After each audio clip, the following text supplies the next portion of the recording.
Nick, just give me a thumbs up whenever you are ready.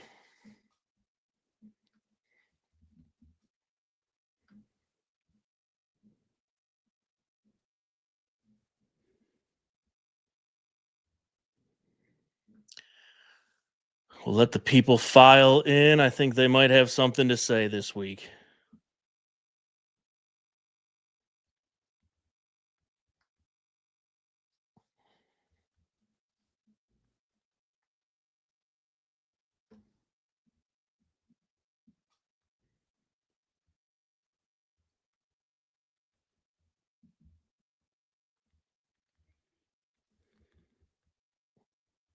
One day I'll load some music in while we're waiting. Oh, boy. All right, Nick is ready. We are going to get going. All right, welcome to another Browns post-game show. I'm your host, Big Play Dave, alongside my main man, Nick Padone. Nick, Browns lose to the 1-11, now 2-11 Titans, 31-29. How are we feeling? Yeah, I mean, first off, these games never go the way that you think that they're going to go. Like, if you would have told me that the Browns scored 29 points and Shedeur Sanders threw for almost 400 yards, 2 touchdowns passing, 1 touchdown rushing, I would have said it was an absolute blowout, and the post-game show would have already been wrapped up. We would have, named Shedeur Sanders the franchise quarterback and moved on with our day. But unfortunately, the coaching staff gets in the way at the end. That's my big takeaway. It felt like your young Just the end? rookie quarterback. Yeah, right. Your young rookie quarterback was really heating up. I think he was finally feeling himself. He scrambled for a touchdown, put the wrist up. I know a lot of people didn't like that. They were like, "You're losing. You're losing to a 1-1 football team." But I think you know what though, he knew he was hitting his stride, and he knew he was going to turn that because we were only down one. Got the football back. Yeah, we were down 1 score. You can celebrate because in hindsight, there's a good chance you're going to win that game. You don't put up the Shedeur time when you're down 30. Yeah, and I think he knew. Like, I'm gonna turn the football over to a really good defense. They're gonna get the ball back, and I'm gonna have a chance to win this game. And he did. And he laced the best throw that we've seen from a Browns quarterback all season. He found Harold Fannin Jr. there in the left side of the end zone. And then the Browns did what the Browns do. And now, the discourse this week will be all about the decision to take Shedeur Sanders off the field.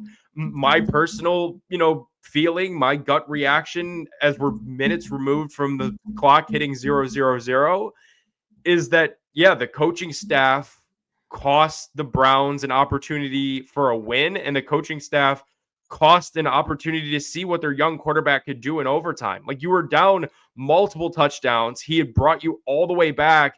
That could have been a legendary overtime performance, and we were completely robbed of it because they got too cute again. It's what this organization has been known to do under Kevin Stefanski. I know Tommy Rees is calling the plays. Kevin Stefanski took accountability for it after the game. He said the whole way down the field, they knew they were going to break out the Wildcat for a 2-point conversion. It was already decided. And that just that goes to show they don't know what they're doing. They're not reactionary at all. They're so stuck in their plans that they knew it was pre-planned that they were going to go with the Wildcat.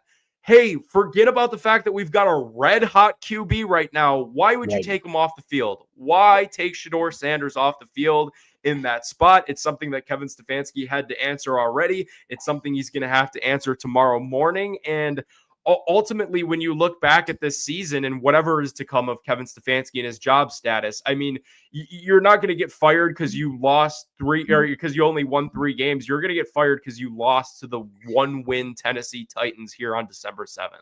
And Nick, hasn't that always been the knock on Stefanski, where you have a guy who's incredible on the first drive of the game and he can never adapt. He can never get into the game, make decisions to actually have his team be competent after the first drive. And we see it every single week, and we've talked about it countless times on the post-game show.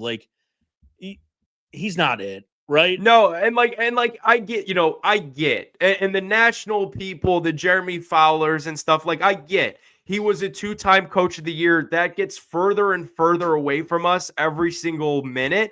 And he was a two-time coach of the year. That's true. But what's also true is right now he's currently costing you football games. He's costing you wins single-handedly. If you didn't go for two twice and you just kicked field goals, 1 + 1 equals 2, and that game is tied, and we're going to overtime. Now, I didn't go to an Ivy League school like Kevin Stefanski and Andrew Berry did, but even I can figure that out. Like, this guy is officially costing the team wins, and it is beyond time to make a change. I think a clean house is needed in the worst way right now. Nick, if you could only fire one, who are you firing, Kevin Stefanski or Bubba Ventrone? I think the head coach, because then the rest of the staff likely goes with that as well. I will say I'm curious to see who Bubba Ventrone throws under the bus this week, right? Because his midweek press conferences truly have been appointment listening. Like, the fact that he did not take any accountability for the 4 special teams gaffes, 4 that they had against the San Francisco 49ers. It was everybody's fault but his. Like, that's a direct shot at Andrew Berry, saying that you don't have a special teams ace. Okay, Bubba, is that why the Tennessee Titans, Dave, they have not blocked a punt since the year 2012. They had a blocked punt against Bubba Ventrone today. So you could blame that on not having a special teams ace. You could blame that on Andrew Berry. Your special teams unit is a complete and utter joke, and it has been ever since he came to Cleveland. It's been this way for 2 years, ever since he took over for Mike Prefer. Another thing the Tennessee Titans have never done is score a touchdown on the opening drive this year. Yeah. They accomplish it against what we've called a Super Bowl defense.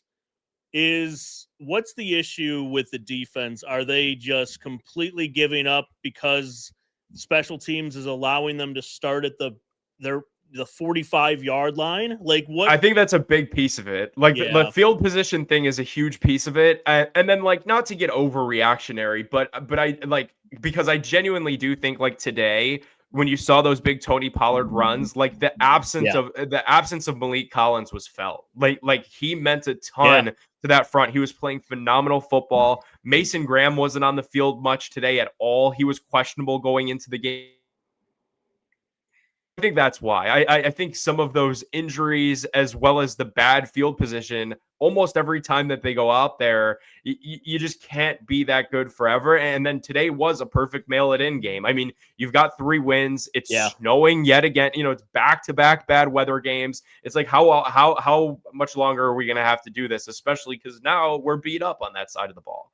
Yeah, we got a couple of comments from YouTube. We've got, get rid of every offensive coach, including the receiver coach, promote Jim Schwartz to head coach, draft wide receiver with first pick, offensive line with the rest of the draft. They're calling for Jim Schwartz. What are your thoughts on that? He's had a stint at head coach. It did not go very well. It can't really be worse, though, than what we have right now. I'm curious to see what happens right now, because, like, the Haslams have an opportunity to prove to people that they care then more about just the stadium. Because if you fire Kevin Stefanski, it shows, okay, like, we're not content with this. Like, we know that this has to improve. But if you run this thing back next season, which I think that's completely dead. Like, I think any hope of that happening dies when you lose to the 1-11 Tennessee Titans. I don't think you can run back Kevin Stefanski. I just don't. Like, because Nick, did you see the graphic that they pulled up with the Bears and the Patriots? We've talked about it before. They're not that far away, especially, and we haven't even really talked about Shedeur yet, but like, you go get a wide receiver, you get a couple tackles, you get a guard. They're not that far away. Why? What? Because I think the offense just needs. Why would you not run it back if we're close? I think the offense just needs reimagined, and I think like his voice is starting to be lost. Like especially with all the weirdness of this week. Like I keep going back to the Bubba Ventrone thing. It was so weird to me that he just didn't take any accountability at all. Like you don't do that as a coach, even if that's what you believe in your heart, that you just don't have enough talent to field a special teams unit. You say, that's on me. We're gonna get these guys. You don't do that in any profession. No, like at any level, like you don't do that like in like CYO coaching. You can't do that. So like I look at that. I look at the Wyatt Teller benching and the Wyatt Teller injury. I look at the fact that this offense remains so unimaginative, and Shedeur was better today. Shedeur elevated the rest of the offense, but they opened up the game. But let me give you this sequence that they opened up the game with. Let's hear it. I've got it in my notes. They opened up the game with a negative 4-yard run with Quinshon Judkins. Yep. Then a 3-yard run. Then Shedeur took a sack. Then a false start on the punt team.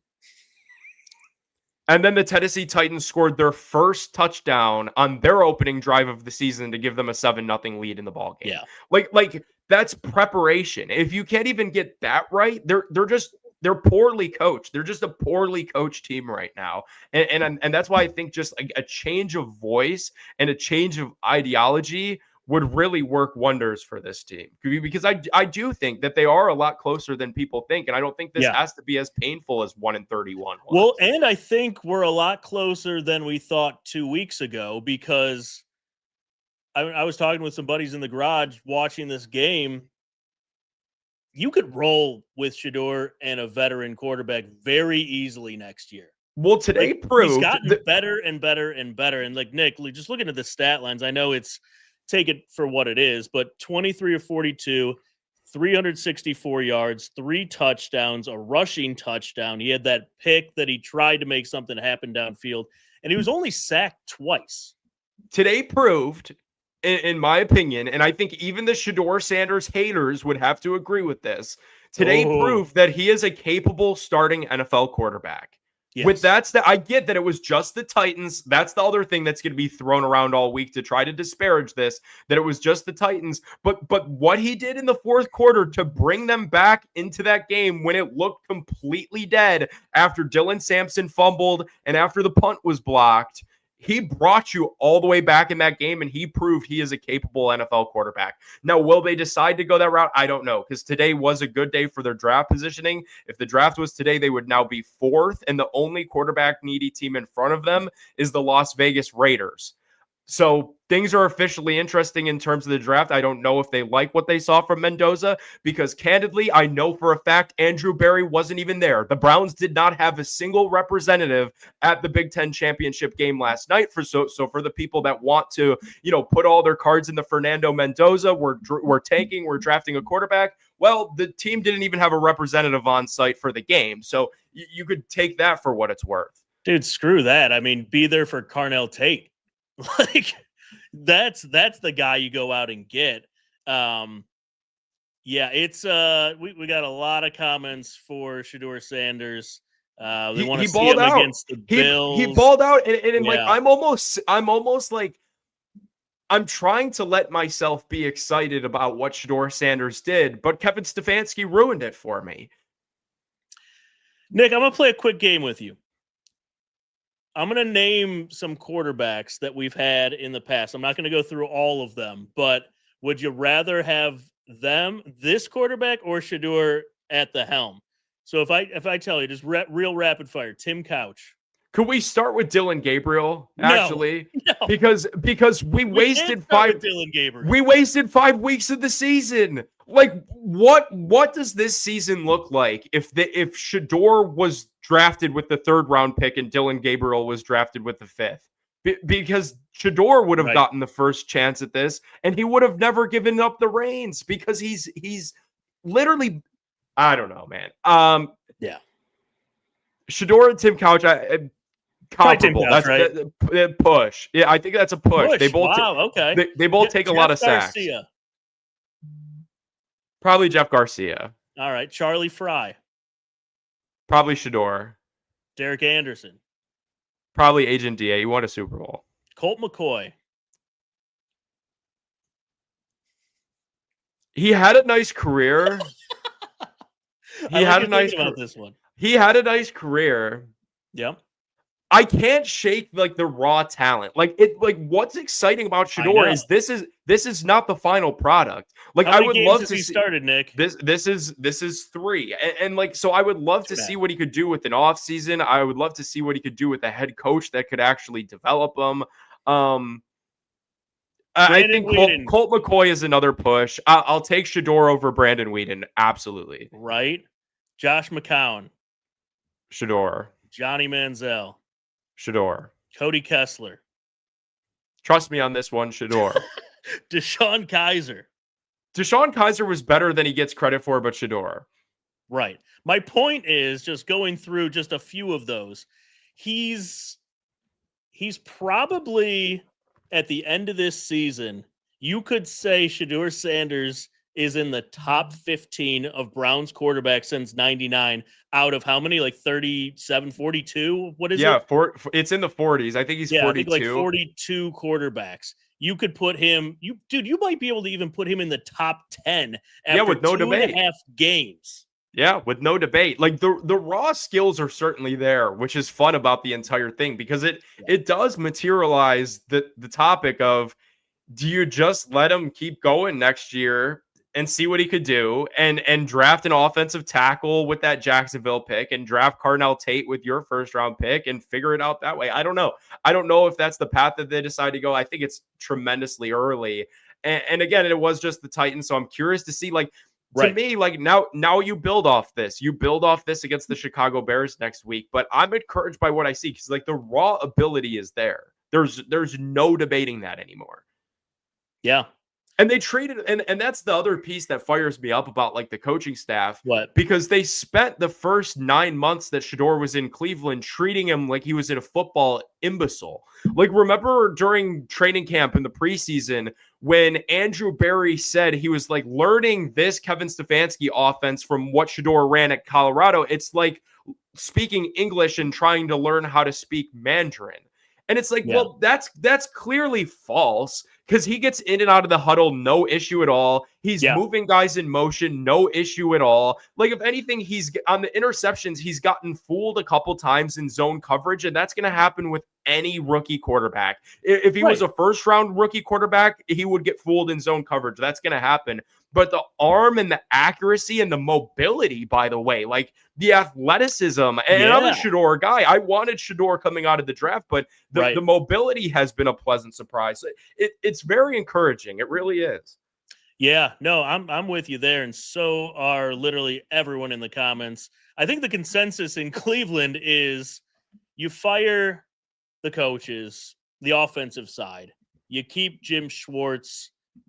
You promote him to interim head coach, or you go out and get someone else for next year. But I think the telling story that we're really seeing here is you can run this offense back.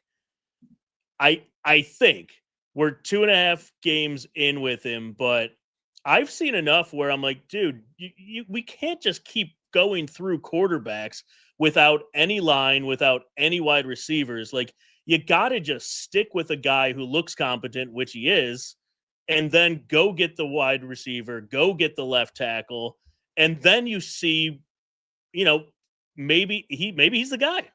Dude, and I'm pulling it up right here. Zach Jackson just shared it out. Like he in every statistical category, he outplayed the number 1 overall pick in the draft. So, dude, that's what I'm saying. Like, if the Tennessee Titans are going to build around Cam Ward, who looked better?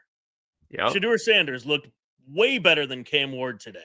To play devil's advocate, and it just speaks towards keeping Shedeur in the game, but like, to play devil's advocate, like the Browns are even further along offensively than the Titans are, and that makes this loss even more embarrassing. Yeah. But like Quinshon Judkins is better than any running back that they have. Harold Fannin Jr. is better than Pollard. That's true.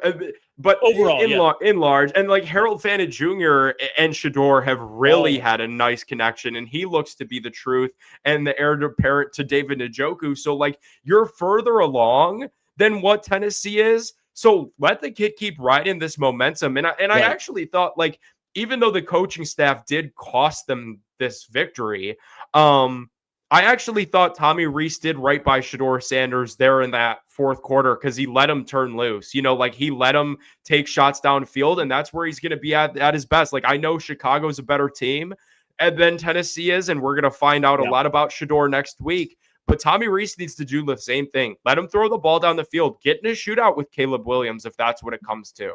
And you know what? He did something today that I really liked where the line completely broke apart immediately and he got the ball out. He ran through like 1 to 3 reads every time, got the ball out, and we got positive yards.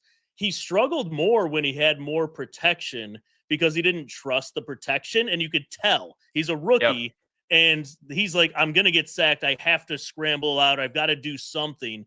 If he could just get a little bit of confidence where if there's a blitz, he gets rid of it, and then he can go through his reads with a decent line, I think he's going to be really good.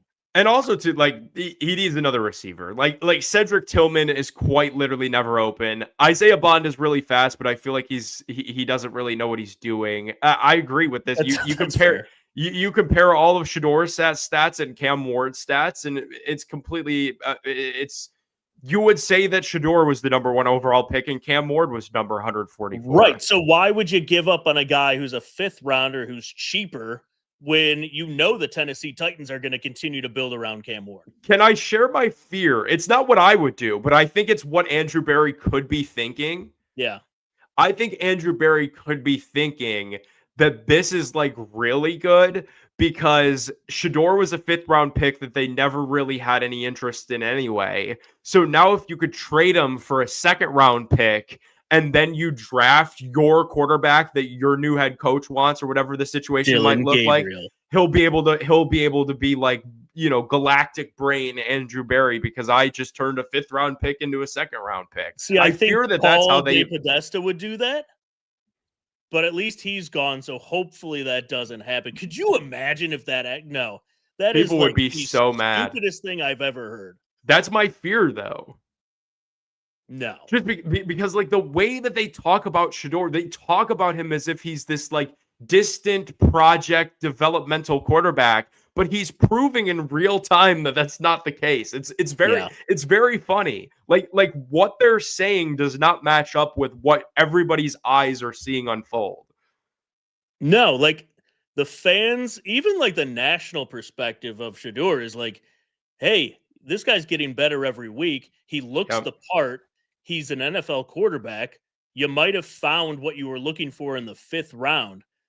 If they try to outsmart themselves like they do on the field, playing this stupid game of Wildcat and Njoku sweeps back in the day, like this fan base will riot. That it won't happen. There's no chance. I hope. And the only thing that could prevent it from happening is 4 more of these games. If Shedeur has 4 more of these games, it will be literally impossible. Yeah, but then we're in such a good spot. Like, yeah, because you literally just what's the rest of the schedule, Nick? I know we've got the Bills coming up. So you've got the Chicago Bears next. That's a road game. You're in Chicago. Right. Then you're back home. Then you're back home against Buffalo. Then you stay home after the weekend after Christmas against Pittsburgh, and then you wrap up the season January 4th in Cincinnati. So, I mean, Cincinnati is looking pretty good, decent, at least on offense. Steelers are what they are. It's going to be a tough game. The Bills, obviously, is probably going to be the biggest test for Shedeur. Try to keep up with Josh Allen. The Bears, though, I mean, what are they, 9-3? Yeah, they're the number 1 seed in the NFC right now. Yeah, they're really good. So we're going to have plenty sample size to know, hey, can we roll with Shedeur? Someone put it in the comment, Shedeur and Jameis. God, that is like the absolute greatest quarterback room, in my opinion. I mean, dude, I'd take it. Like I genuinely think it's unfortunate because it's another top 100 draft pick just on fire. But what reason do you have to run back Dylan Gabriel next year? You really don't. Like if Shedeur is going to be the guy, that guy. Yeah, right. Like if Shedeur is going to be the guy, yeah, I'd be in the market for a Jameis, for a veteran quarterback to have in the room with them. And I know Deshaun, we got the report last night that Deshaun's going to be in the room too. But I would get another vet in there with them.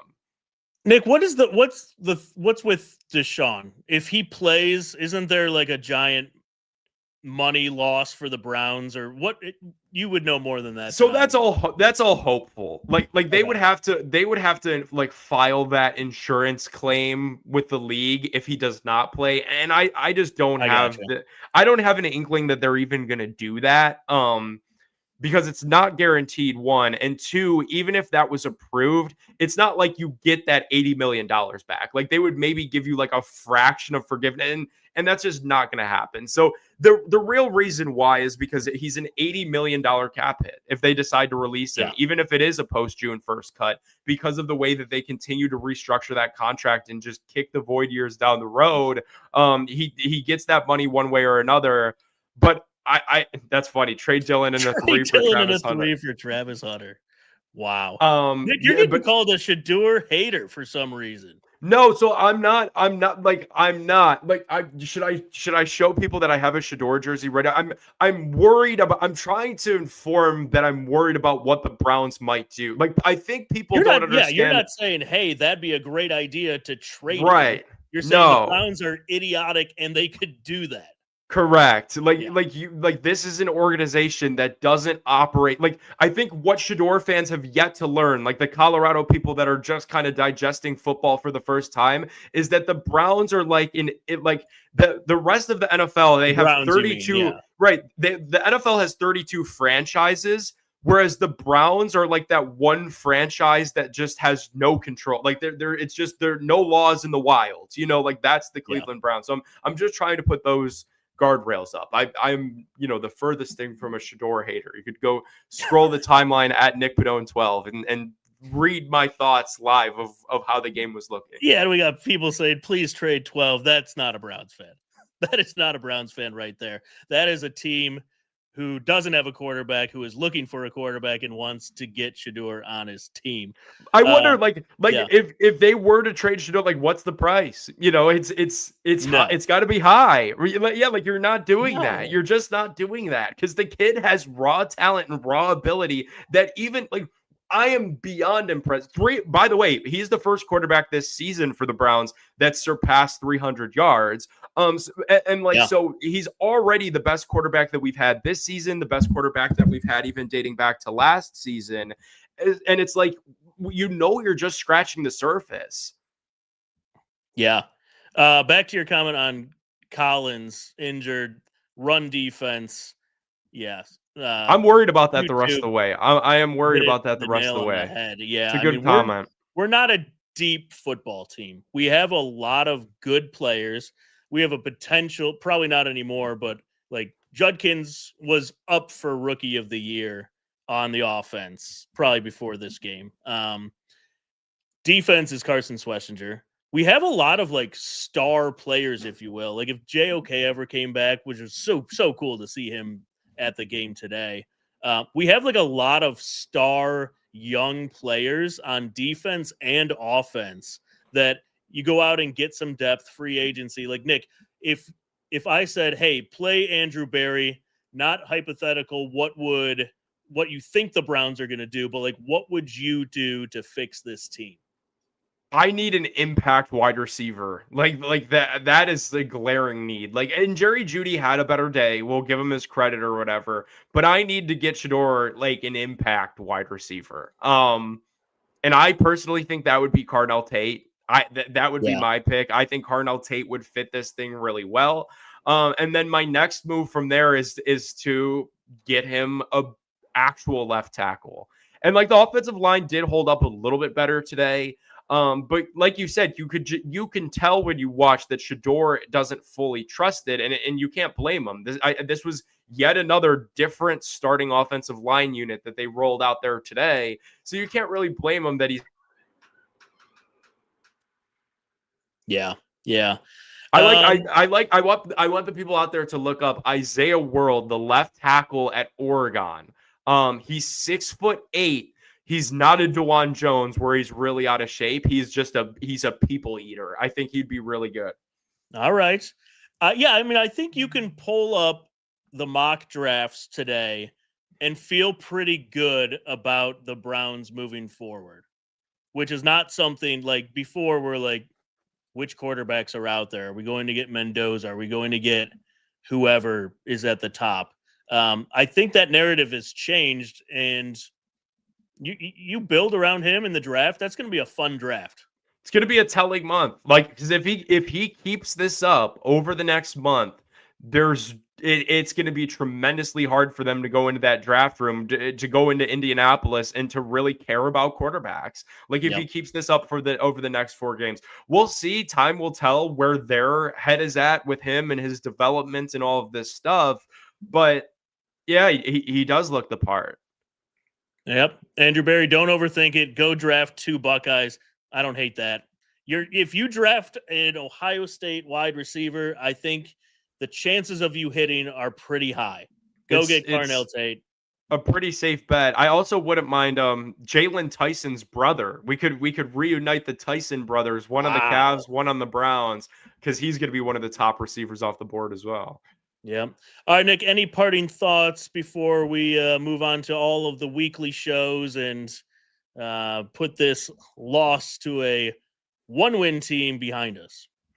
You know, I think all of the Shedeur excitement is really good, but I think what can't get lost in this is that this is right now still a broken franchise. Like, he played well, yes, but he played well on a now 3-10 win football team, and they lost to the worst team in the league. By transitive property, you now are the worst team in the National Football League. So I do think, like, while Shedeur's day was exciting, you need just a complete overhaul offensively, like probably at everything but quarterback. Maybe, like you need a new head coach, you need a new play caller, you need a new offensive line, you need receivers. I like Harold Fannin. You're good at tight end. I like Quinshon Judkins and Dylan Sampson. You're good at running back.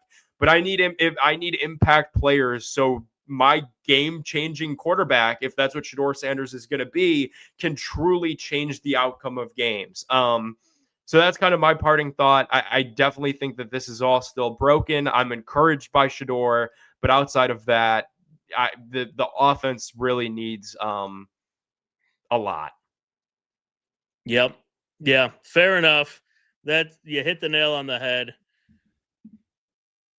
I would go Shedeur Sanders, Quinshon Judkins, Carnell Tate, Harold Fannin, and you build around that. And you've got yourself a team. And if you can get a coach who looks at that roster and says, hey, this is an actual decent job, he's got to be out there. But it's probably not Kevin Stefanski.